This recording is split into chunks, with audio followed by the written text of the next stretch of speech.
So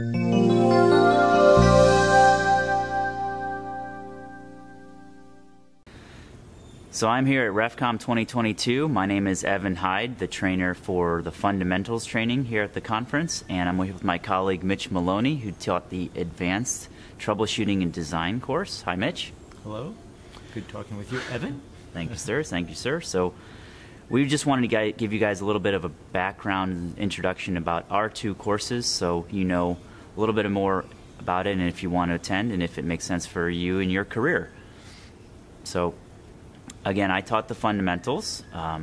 We had a variety of different operators there. It was quite excellent. And you taught the advanced design and troubleshooting. Right, exactly. And, you know, how do you feel like it went coming out of COVID? How do you think people were receiving the course? I thought it went really well. We had about 30 people in my room, 9, I think, different operating sites represented from a variety of companies all over the country and the world. Actually, excellent distribution of sort of new units and old units. So during the course of the description about the various equipment and process configurations, unit configurations, we could talk about the older units and also sort of transition into the new units, because some people have new, latest, greatest technology, while other people have, some dinosaurs, right? Yeah, and it's tough to cover the full gamut of all this stuff. That can be challenging to meet everybody's needs. Did you feel like that went pretty well still?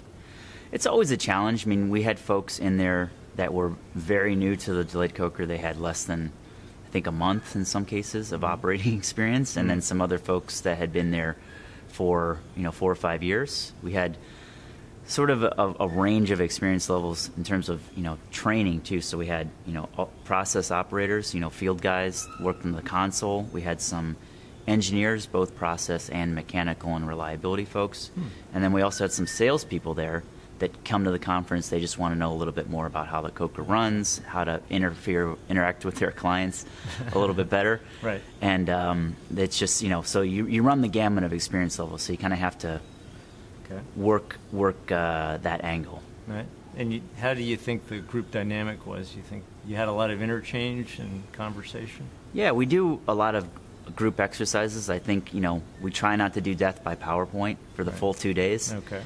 So each day we had 2 different stand-up exercises, so we get everybody up and engaged, have a bit of a group discussion, and then they get to present back to the class. We sort of discuss, whatever the scenario they might have been working through. So example, we did one stand-up exercise with about where the valves all are at various points in the cycle, and then we did another exercise talking about if you wanted to choose various crudes, how would that manifest itself in terms of the coke morphology, coke yield, unit capacity. Try to just kind of give them a flavor for optimizing from the crude all the way through the coke.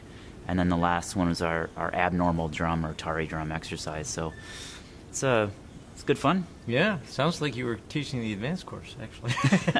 Well, I mean, we did dive into a little bit, but definitely not as advanced as your course was. Because tell us a little bit more about what was happening on your side. Yeah, I had sort of a similar experience, in regard to the range of people. So we had, like you said, the operations and engineers and sort of a cross mix on experience and all that. But we're trying to assume, like in the advanced course, that people have a base understanding. They've been through your course, basically, right? And kind of know all the fundamentals, and we don't have to spend time on that. So I made that assumption, and I think it, for the most part, worked out pretty well. The people, most of the people had, 1 to 2 years min, and I thought it went well. We had good interchange, on some of the discussion topics, and it was interesting because, a lot of the guys, especially the operations guys, they wanted to get a little more insight on how, more knowledge so they could troubleshoot more effectively and all that. And so, the way I kind of structured that was to, make sure that they got the fundamentals, because once you get the, the base stuff, just, a little more insight, and, on maybe a little of the chemistry or a little more on the operating conditions and how they matter, like, coil outlet temperature can be just changing it a little can be a big deal. And, I felt that was, helped them a lot. And because at the end of the day, we had a lot of conversation, more so the second day. And, it's tough to get through actually all the subjects. And, at the end, we wanted to work through more troubleshooting discussions. And we ended up, because of other, things, we didn't quite have as much time as I would have liked for that. But I felt like that they were in a better place to do it, even though we didn't work through as many examples as we would have liked. So one of the focuses of your course was troubleshooting. And so, was there any sort of troubleshooting scenarios that really seemed to resonate with the group, and you kind of dove into a little bit because there was a lot of activity around it? Oh, well, actually, you sort of, triggering one of the things is we were talking about the effect of residence time in the furnace coil and how that affects the coking rate, because if the outlet pressure goes up, it increases the residence time in the coil, and the velocities go down, and and the coking rate goes up. So offline, I was talking to one of the guys who was actually very new, and he's like, we had to shut down because our outlet pressure got so high, and he says, and we had to pig the coker, and it turned out that their transfer line was really coked, and the pressure had gone up to 400 pounds on the outlet. Wow! According to the gauge he was looking at. That's amazing. But then when they did the post-mortem, as the pressure on the outlet of the furnace came up, the TMTs all came up the same way. Right in line. And I was like, well, that is just, thank you for that example. Yeah. And it was, just real data that, he just verbalized. So. Well, I mean, I'm reminded now of a discussion that happened in my group and in your group, basically spurred on by the same operator. They had somebody represented in my class and somebody on yours, and they were asking us both about our opinion of sandy coke and how you manage that, basically from a feed perspective and then from an operations perspective. And that's something that people want to know about in the fundamentals, but then also in the advanced, because it is something that's very nebulous and very tricky for operators to manage, the so-called sandy coke phenomenon. Oh and you can make changes to temperature and pressure and make it worse or better, independent of the direction, because it's a very difficult, subject to actually work through theoretically, because it's hard. Yeah, and a lot of moving variables, and sometimes more temperature is good, and sometimes less temperature is good, and more or less pressure for different reasons, right? And we may not necessarily always have the feed quality data to back up, what's truly necessary to troubleshoot that. But it was interesting how they were both quizzing us to deal with a problem that's very obviously prescient for them at this moment, right? Yeah, well, a couple of them said, my manager told me that I need an answer to this question. Come to coking.com exactly. and get an answer. That was a deliverable for them, evidently.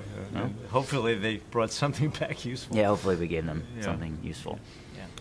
But, so, I mean, we have really covered the gamut of, people who are brand new to folks who've had, 5-10 years plus of experience. And I'd like to believe that we give them, the benefit of our collective experience. I mean, I'm 20 plus years, you're 40 plus years in this business.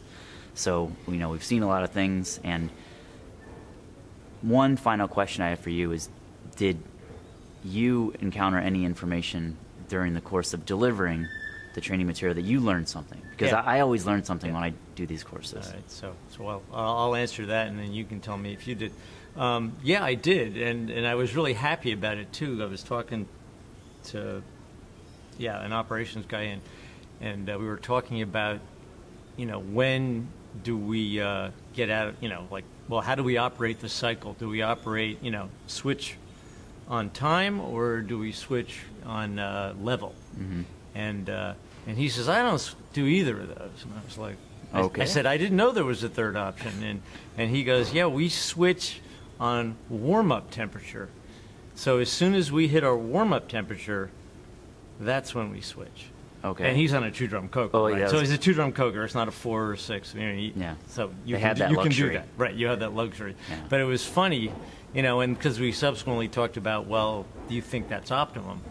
versus feed rate and overall cycle time and stuff. And that was a whole nother discussion, but you know, it's like, yeah, that, you know, is another way to do it. And I'd never, ever experienced that. So even though I've been doing it a long time, I learned something. Yeah, I mean, see, for me, I would say,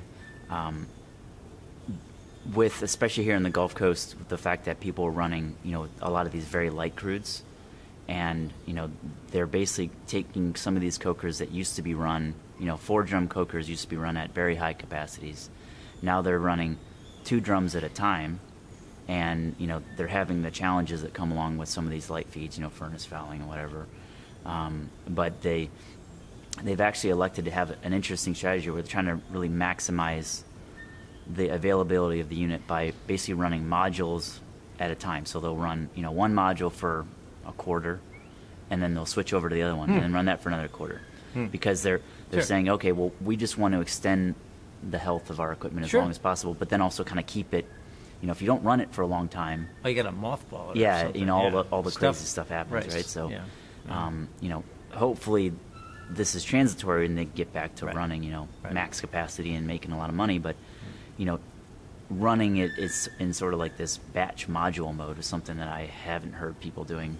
Well, it's a good idea. Yeah, because you optimize the fatigue life of the drums and the cutting equipment and the crane. Well, maybe not the crane. And then you can do all the maintenance that you need to do. You know, you have infinite time. It costs less money, et cetera. So, nice strategy. That's a good strategy. Yeah. So, this is just hopefully a flavor of some of the interesting things that we've learned delivering our training, but then also, you know, conveyed some of our experiences and our knowledge to a big group of people from literally all over the world. You know, we had folks from the Middle East, from Canada, from here in the Gulf, and it's great training. I hope you can get permission from your management to come and join us in the future at another RefComm event. All right.